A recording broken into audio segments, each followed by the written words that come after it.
नवपाषाण काल की विशेषताएं। नमस्ते दोस्तों, मेरा नाम सोनिया है। आज हम बात करेंगे नवपाषाण काल में मनुष्य ने किन किन चीजों का आविष्कार कर लिया। नवपाषाण काल मनुष्य के जीवन का बहुत महत्वपूर्ण काल था। इस काल में उसने अनेक खोजें की। अब उसके जीवन में सरलता आने लगी थी। इस काल में मनुष्य की प्रमुख उपलब्धियां खाद्य उत्पादन का आरंभ, पशुओं के उपयोग की जानकारी और ग्राम्य जीवन का विकास मानी जाती है। सबसे पहले मनुष्य ने कृषि करना सीखा। इस नई कृषि जीवन पद्धति का एक महत्वपूर्ण परिणाम या जनसंख्या में वृद्धि प्राप्त अवशेषों के आधार पर कहा जा सकता है कि उस समय ग्रामीण बस्तियों का आकार बहुत बड़ा हो गया होगा और जनसंख्या में वृद्धि हो गई होगी। इतिहासकारों का मानना है कि कृषि की कोई भी फसल किसी अन्य फसल की वंशज होती है। नवपाषाण काल के आरंभ में मनुष्य ने गेहूं की वन्य किस्म की उपयोगिता को पहचाना और इसे खेती के योग्य बनाया गया, जिससे कृषिजन्य गेहूं का उद्भव हुआ। आजकल इस विषय पर शोध कार्य हो रहे हैं कि किस प्रकार मनुष्य ने जंगली फसलों को स्वयं खेतों में उगाना आरंभ किया, फिर वे फसलें संसार के विभिन्न क्षेत्रों में कैसे पहुंच गई। यह एक प्राकृतिक प्रक्रिया है, परंतु यह मत दृढ़ता से स्थापित हो चुका है कि वन्य पेड़ पौधों का कृषिजन्य किस्मों से गहरा संबंध है। ये समझा जाता है कि पशुपालन और कृषि विश्व के एक ही स्थान पर आरंभ हुई होगी और यहीं से दूर दराज के क्षेत्रों में पहुंच गई होगी। नवीन शोधों से ये भी ज्ञात होता है कि मानव विश्व के विभिन्न स्थानों पर स्वतंत्र रूप से अपने अपने क्षेत्रों की प्रमुख फसलों के सहारे खाद्य उत्पादन की अवस्था तक पहुंच गया होगा। पशुओं को पालतू बनाने की समस्या के विषय में भी यही बात कही जा सकती है। उदाहरण के लिए, पशु उन्हीं क्षेत्र में पालतू बनाए जा सकते थे जिन क्षेत्रों में उनकी उपलब्धता अधिक हो। अब प्रश्न यह उठता है कि मनुष्य ने कृषि करना पहले आरंभ किया था या पशुपालन। विद्वानों का मानना है शायद ये दोनों प्रक्रियाएं साथ साथ आरंभ हुई होंगी, परंतु ये भी संभव हो सकता है कि पहले पशुपालन आरंभ किया होगा।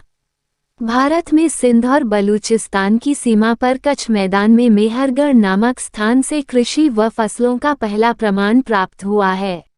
किस क्षेत्र में कृषि कब आरंभ हुई और पहले पशुपालन आरंभ हुआ या कृषि करना, इस विषय में स्रोतों के अभाव के कारण निश्चित रूप से कुछ नहीं कहा जा सकता। वास्तविक बात यह है कि हम नवपाषाण कालीन अर्थव्यवस्था के विषय में बहुत कम जानते हैं। कृषि का आरंभ, स्टार्टिंग ऑफ एग्रीकल्चर। नवपाषाण काल में मनुष्य ने कृषि करनी आरंभ की। यह अनुमान लगाना कठिन है कि मनुष्य ने कृषि का आरंभ कैसे किया। ऐसा माना जाता है कि जब जलवायु में घोर परिवर्तन हो रहे थे तो जंगल समतल भूमि में परिवर्तित होते जा रहे थे। अब मनुष्य ने घास और फलों के बीज इकट्ठे करने आरंभ कर दिए। उसने इन बीजों को सुरक्षित रखने के लिए उन्हें अपने निवास स्थान के पास एक दिन भूमि में गड्ढा खोदकर दबा दिया। वह ऐसा करके भूल गया। कुछ दिनों पश्चात मनुष्य का उस समय आश्चर्य का कोई ठिकाना नहीं रहा जब उसने देखा कि बीज पौधों के रूप में उगाए हैं। वह उन पौधों की रक्षा करने लगा और उनमें पानी आदि डालने लगा। कुछ दिनों पश्चात उन पौधों पर फल लगने लगे। यहीं से विश्व में मनुष्य के द्वारा कृषि करने का आरंभ माना जाता है। कृषि करने के आरंभिक अवशेष पश्चिमी एशिया, ईरान, उत्तरी अफ्रीका तथा मिस्र से प्राप्त हुए हैं।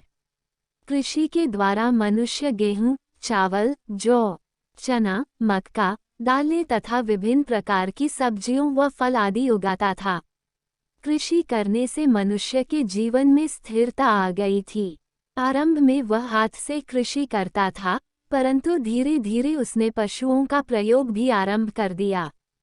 पशुपालन, कैटल रियरिंग। नवपाषाण काल में कृषि के साथ साथ मनुष्य के द्वारा पशुपालन भी आवश्यक हो गया। इतिहासकारों का मानना है कि मनुष्य ने सबसे पहले कुत्ते की उपयोगिता को समझते हुए इसे पालना आरंभ किया। कुत्ते की सहायता से मनुष्य शिकार करता था। कुला मनुष्य की रात के समय हिंसक जानवरों से रक्षा भी करता था। जब मनुष्य के घरों और खेलों के पास घरेलू पशु घूमने लगे तो उसने पशुओं के महत्व को भी जाना। ऐसा माना जाता है कि शुरू में मनुष्य ने जानवरों के बच्चों को अपने पास रखना आरंभ किया होगा और भूख लगने पर उन्हें मारकर खाने के प्रयोग में लाता होगा। धीरे धीरे उसने गाय, बैल, भेड़, बकरी, भैंस, सुजक, कुत्ता आदि पशुओं को पालना आरंभ किया। इन पशुओं से वह दूध तथा मांस आदि प्राप्त करता था। बैलों की सहायता से यह कृषि आदि के कार्य करता था। नवपाषाण काल में पशुपालन व्यवसाय का रूप धारण कर चुका था। पशुओं के रेवड़ बनने से पशुचारी कबीले अस्तित्व में जाए। कबीले के लोग बड़े दृष्टपुष्ट होते थे क्योंकि अब उन्हें दूध, दही, मक्खन के अतिरिक्त मांस भी भरपूर मात्रा में प्राप्त होता था। निवास स्थान हाउसेस नवपाषाण काल में कृषि के आरंभ हो जाने से मनुष्य के इधर उधर भटकने के दिन समाप्त हो गए। अब उसने स्थायी रूप से एक जगह रहना आरंभ कर दिया। ये मिट्टी तथा घास फूस की झोपड़ियां बनाकर रहने लगा। कुछ ऐसे अवशेष प्राप्त हुए हैं जिनसे अनुमान लगाया जाता है कि स्विट्जरलैंड में मनुष्य नदी के किनारे झोपड़ियां बनाकर रहता था। भारत से भी मेहरगढ़ आदि स्थानों से नवपाषाण कालीन झोपड़ियां मिली हैं। आरंभ में एक दो ही झोपड़ियां या घर होते थे, परंतु धीरे धीरे मोहल्ले तथा गांव अस्तित्व में आने लगे। कुछ वर्षों के पश्चात मनुष्य ने मकानों अर्थात घरों में ईंटों का प्रयोग करना आरंभ कर दिया। कालांतर में धीरे धीरे नगर भी अस्तित्व में आने लगे। 5. ग्राम्य जीवन का उदय ओरिजिन ऑफ विलेज लाइफ नवपाषाण काल में मनुष्य ने बस्तियां बनाकर गांवों में निवास करना आरंभ कर दिया था। कृषि तथा पशुपालन करने से मनुष्य की भोजन के लिए शिकार पर निर्भरता कम हो गई। अब उसने स्थायी रूप से निवास करना आरंभ कर दिया। उसकी भोजन की आवश्यकता की पूर्ति कृषि तथा पालतू पशु पूरी कर देते थे। अतः उसने अपने खेतों के पास ही घास फूस तथा मिट्टी की झोपड़ियां बना ली। नवपाषाण कालीन खाद्य उत्पादक की बस्तियां भारत तथा पश्चिमी एशिया, सीरिया व फिलिस्तीन से प्राप्त हुई हैं। इन स्थानों से मिले अवशेष लगभग 12,000 वर्ष पुराने हैं। भारत में मेहरगढ़ नामक स्थान से 9,000 वर्ष पहले की ग्रामीण बस्तियों के अवशेष प्राप्त हुए हैं।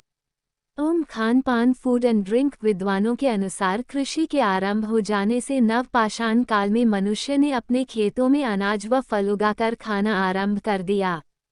पूर्व पाषाण काल में वह कच्चे मांस तथा जंगली फलों पर निर्भर रहता था, परंतु अब उसने अनाज तथा मांस को आग में पकाकर खाना आरंभ कर दिया। प्रारंभ में वह अनाज को भून कर खाता था। धीरे धीरे उसने अनाज को पीसकर उसकी चपातियां बनाकर खाना आरंभ कर दिया। अब मनुष्य भोजन में गेहूं, चावल, चना, मक्का, मटर, जी तथा विभिन्न प्रकार की दालें, सब्जियों तथा फलों का प्रयोग करता था। इनके अतिरिक्त वह दूध, दही तथा मक्खन का प्रयोग भी करता था। धीरे धीरे उसने शराब, मेवे तथा मिठाइयों का प्रयोग भी आरंभ कर दिया। 7. पहिए का आविष्कार डिस्कवरी ऑफ व्हील नवपाषाण काल में मनुष्य का सबसे क्रांतिकारी कदम पहिए का आविष्कार था। पहिए के आविष्कार हो जाने से वह चाक पर मिट्टी के बढ़िया प्रकार के बर्तन बनाने लगा। इन बर्तनों को वह आग में पकाकर बाद में उन पर रंगों द्वारा बढ़िया प्रकार की नक्काशी करने लगा। ऐसा माना जाता है कि पहले मनुष्य बर्तनों को पकाना नहीं जानता था। एक दिन मनुष्य के हाथों से एंशिएंट सोसाइटीज 21 एक मिट्टी की कटोरी आग में गिर गई। जब कुछ देर बाद उसने देखा कि वह कटोरी आग में पककर कठोर हो गई है, तो उसने मिट्टी के बर्तनों को पकाना आरंभ कर दिया था। बर्तन बनाने के अतिरिक्त मनुष्य ने पहिए का प्रयोग बोझा ढोने के लिए किया। वह लकड़ी की बैलगाड़ी बनाता था, जिसमें लकड़ी के पहिए लगे होते थे। इन बैलगाड़ियों की सहायता से मनुष्य यातायात संबंधी सुविधा प्राप्त हुई। अब उसने बैलगाड़ियों के द्वारा बोझे को एक स्थान से दूसरे स्थान पर ले जाना प्रारंभ कर दिया था।